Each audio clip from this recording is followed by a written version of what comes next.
Good morning, good afternoon, or good evening. Today is Sunday, November 6th. My name is Nicole Newman, and I'm coming live from Philadelphia on another Self Care Sunday. Today was a great day, and this week was amazing. This is the first week in November, and this month is gonna be difficult. No doubt about it, this month is going to be difficult. So let's just start with accountability. Let's get right into the information. So, this journey is about building wealth, and cashing out said the first thing you have to do is cut down your expenses. And they specifically said cut down your big three expenses. And the big three expenses are housing, food, and transportation. I had no problem cutting down housing, had no problem cutting down transportation, but I was having difficulty on food, and I started to recognize my pattern. See, food is my emotional release. That's where I get to eat my way to what I'm feeling, whether it's good or bad.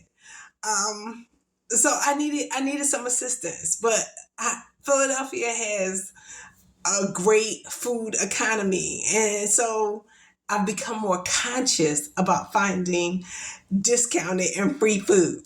So that's why this week was amazing. Yesterday I went to a networking event, and the event was scheduled for 40 people, but only 20 people showed up. So I'm just going to show you all the things I got. See? This is my little box. So I'm the type of person who's making a doggy bag. I have no problem admitting that because I don't want food to go to waste. And that is food that I don't have to buy. So now that I've been more conscious, I'm getting more free food. So this is really helpful on my journey because that leaves me more money to pay off my student loan. So at that event, what? They gave me 2 gift cards. So the gift card is of a 25 and for 50. And so this is going to be my food budget. $75 usually lasts about a week. I'm going to see if I can stretch it to 2 because 2 weeks is 12 days instead of 14 if I add 2 days of fasting. So I'm working it out. I am working it out so that I can cut down on the big three expenses. And November is difficult. November is difficult because I have 4 races this month. So today was amazing because we got one done. The 6-mile race was completed today. It was called Run Across the Bridge. Now next week is the 10-mile for the Rocky Run. And I'm just looking 6 days ahead because the race is Saturday. So it's not even on Sunday. So I got 6 days to get it done. So that's all I can do. I'm running 4 races. I'm writing a book for NaNoWriMo. I'm working my business and I'm going to my job. So, okay, this is what you have to do. Wealth is not going to come if you're not willing to invest anything into getting it. And that's what today's conversation is about. Wealth is proactive, not reactive. And most people run their money reactively.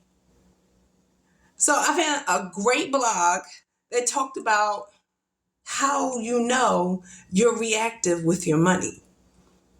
All of us have a relationship with our money. Every one of us.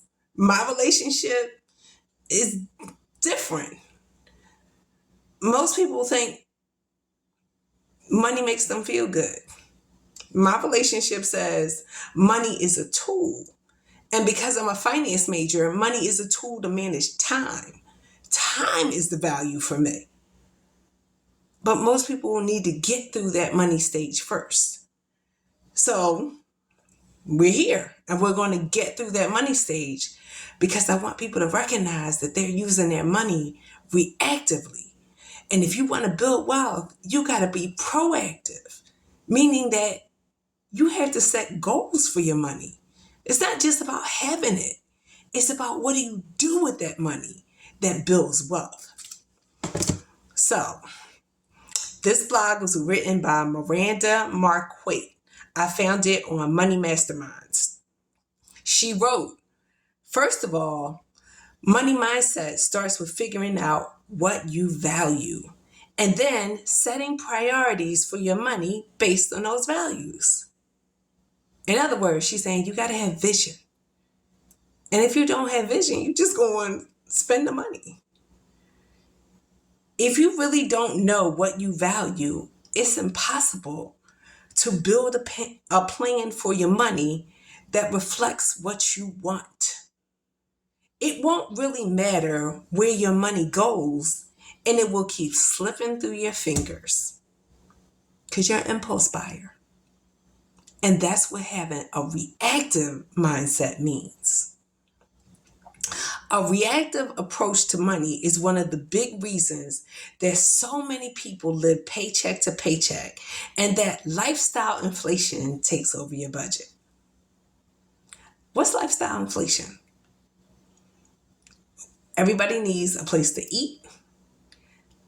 Oh, wait a minute. Everybody needs a place to sleep. Everybody needs food to eat. And everybody needs a mode of transportation. Lifestyle inflation is when you just pay more for those same three things. A bigger house, a nicer car, and fancier food. Lifestyle inflation.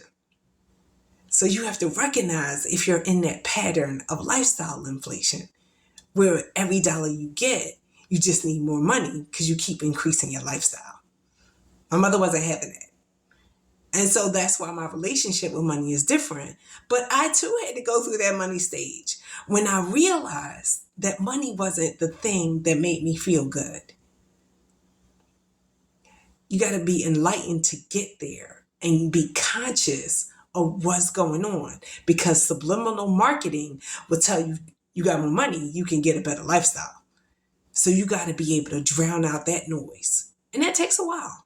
I'm in my 40s. If you can do it in your 20s, you're 20 years ahead of me. So I hope these videos encourage people to recognize when they're in that lifestyle inflation cycle.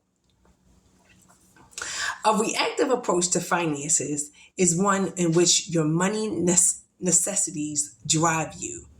Rather than planning ahead, you are always reacting. You are reacting to bills that need paying. You are rushing around trying to make ends meet when a small financial emergency crops up. Reactive finances are all about responding to your finances when you have to. Reactive finances also manifest in a way you spend money on a regular basis. With reactive finances, you make a number of impulse buys, driven by a good deal you see or because something seems like a good idea at the moment. When your finances are reactive, almost every money decision you make is determined in the moment, and you rarely take the time to think through the consequences or consider the end game. Is the end game just making yourself feel better? Or is the end game getting to a legacy goal? All of us have different end games, but you have to think about what your end game is and then align your finances to get to that end game. And for me, the end game is to pay off $35,000 by December 31st. That's the end game I'm working with right now. And then in 2023, I set up a different end game. And this end game came from decisions I made in 2022 and 2021. So once you reach that end game, it's time to set up a new goal. So these videos and these races and writing this book are driving me to an end game. And I hope your end game is more than just reactive and feeling good about your money today. Thank you for joining me. Talk to you later.